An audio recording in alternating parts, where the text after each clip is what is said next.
Hey everyone, it's Melanie. I'm making this video so I can let you know what happened in Hong Kong.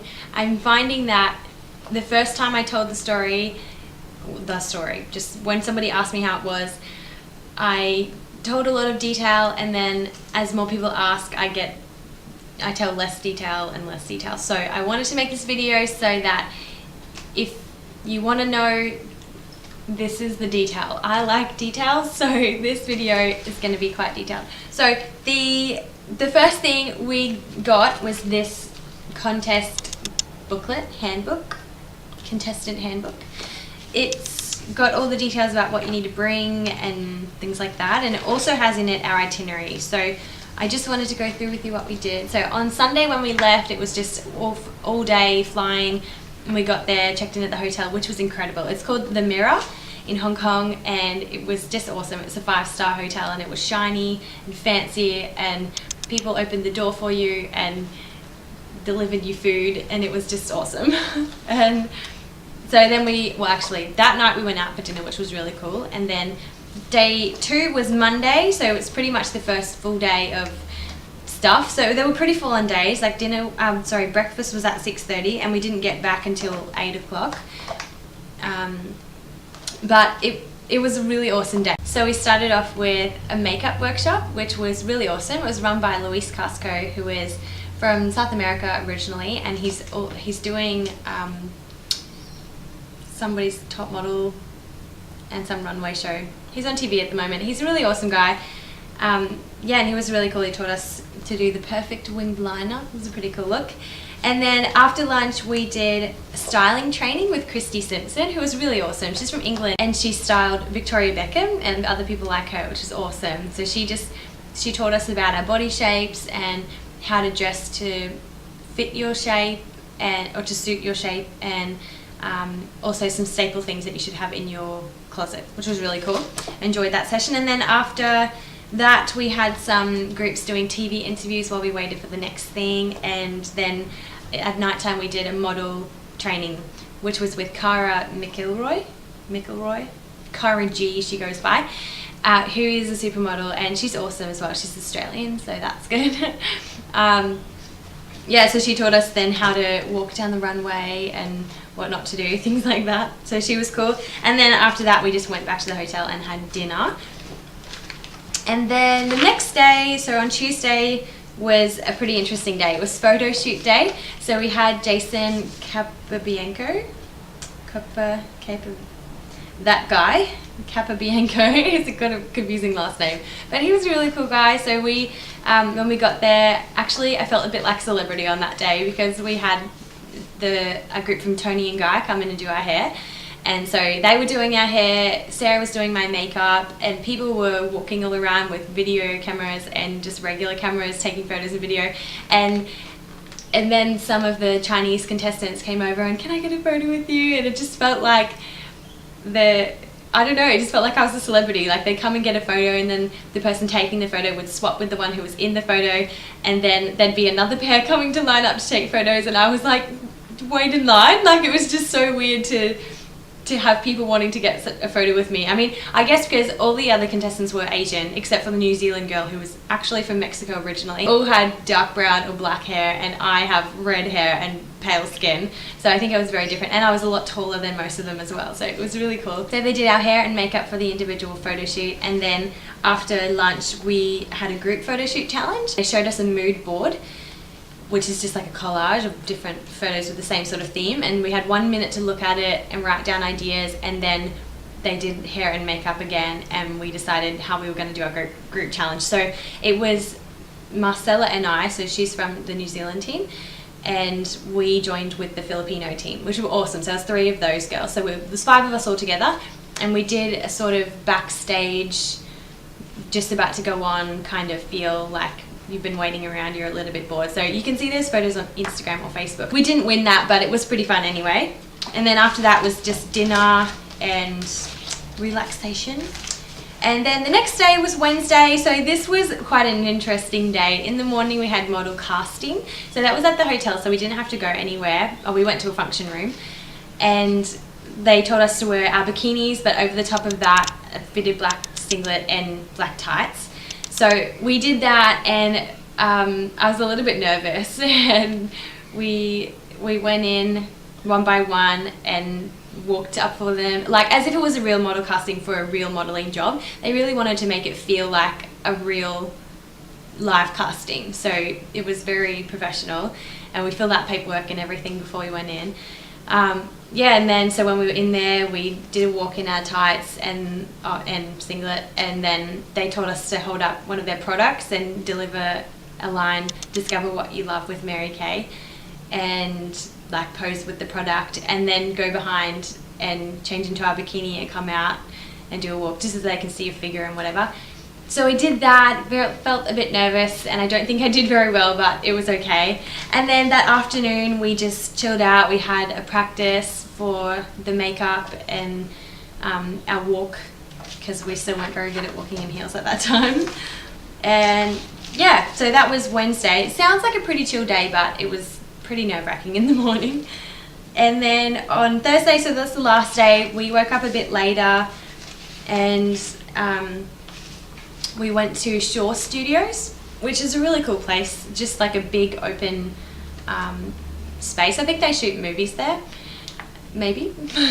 And so we went there and we got our hair done, and then we practiced, like, so we did a proper practice on the runway. And then like Coco Rocha was there, she arrived and everything, so all the girls were like, "Oh, Coco Rocha," which was exciting, but I hadn't heard of her before the competition, but it was cool in a way, because I didn't have this big like fangirl moment. It was like I could actually have a conversation with her and not be a little girl. I don't know. It was fun anyway, I enjoyed it. And so we did a rehearsal and we did the makeup, and then time just went so quickly on that day. It sounds like we didn't do very much, but it just went so quickly. And then it was showtime, and I had to go first, so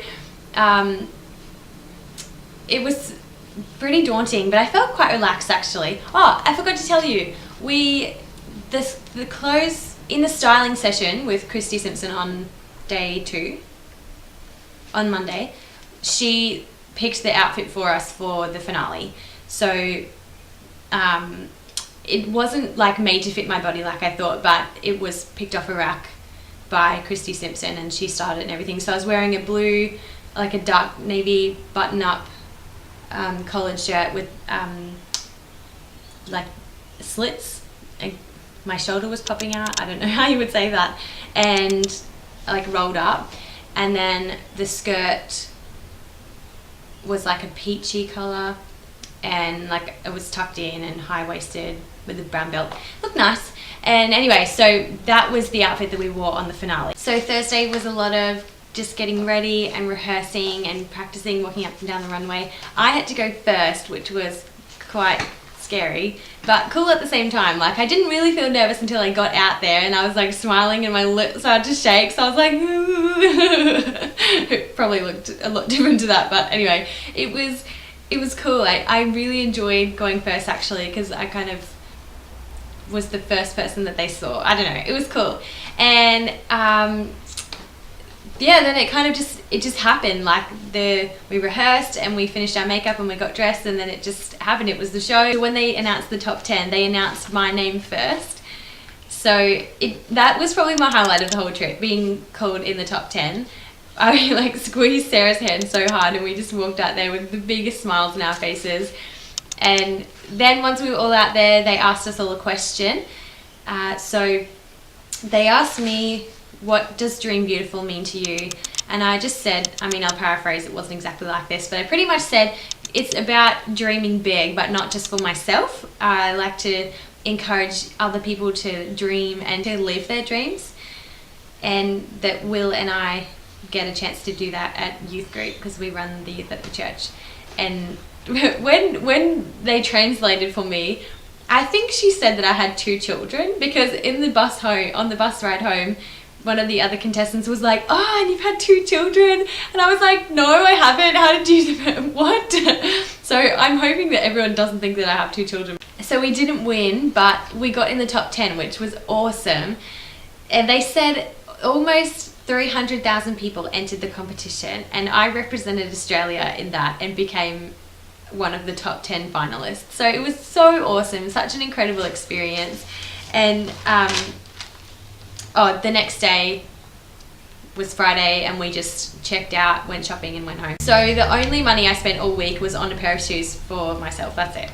I mean, because when we went shopping, the place near us was just the fancier shops like Chanel, Louis Vuitton, Harry Winston, Coach, like all the fancier shops, the more expensive ones. So we were like, oh, this is so beautiful. Okay, we can't afford it, let's go. But I got a pair of shoes called Tom's, and they're really cool because every pair of shoes you buy with Tom's, they give a child in need a pair of shoes, which is so nice. I loved that. Little tear. Anyway, but overall I feel like the competition could have been held anywhere because we didn't really get to experience Hong Kong. We just went out to eat a couple of times, and we didn't get to experience life as a local. We just went there which is what a beauty contest is all about. But every time I've been to a country, I've gone as like a local. I haven't gone and done all the touristy things. I think one of the things I learnt the most is that I really am beautiful. I think I've struggled with that. Like, as I was growing up in primary school, some people would tease me and make fun of me because of my hair color, or I was tall or skinny or whatever. And I told myself that I was ugly so that when they told me I was ugly, I wouldn't be offended by it. And I didn't think it really did any damage to me because I don't feel like I'm ugly. But at this competition, I realized it kind of did do some damage. And I felt so overwhelmed at times by a lot of people's comments just saying, wow, you're so beautiful, and did you see that photo, and isn't that awesome? Like, even the celebrity makeup artists and people saying how beautiful I was. I think it was a bit overwhelming for me, but it really did make me realize that I am beautiful. So that was nice. And it also gave me an opportunity to want to dream again, because I feel like going to a fashion show, you probably see the model and you might see a photographer, and you kind of think, oh well, it's just the model or it's just the photographer. But there's so much happening behind the scenes that you don't really think about. Like, there was hairstylists, makeup artists, photographers, videographers, always say that wrong. There was stylists, assistants, people doing food runs, people, like organising different parts of different teams, and there was just so much going on backstage that I didn't realise. I've been part of church leadership where you've organised an event and there's a lot going on, but it just made me realise that there's so much more than what I already know, and that I can dream bigger and accomplish more than I thought I could have. Yeah. We're getting pretty deep now. No, but I had a really good time. But if you want to see photos, like I said, you can go on Facebook and look through my tagged, or have a look on Instagram. It's #mkdreambeautiful. Or if you want to look at just the Australia-New Zealand team's photos, so just my photos pretty much, and Marcella, it's #marykayausnz. Yeah, I had a really good time, and I enjoyed the experience so much, and I'm just really grateful that I had that opportunity to represent Australia in this competition. So hopefully there's an exciting future for me in a different area than what I expected. So I'm looking forward to it. That's all I really wanted to say, but if you have more questions, feel free to ask me, and I will see ya in my next video. Bye.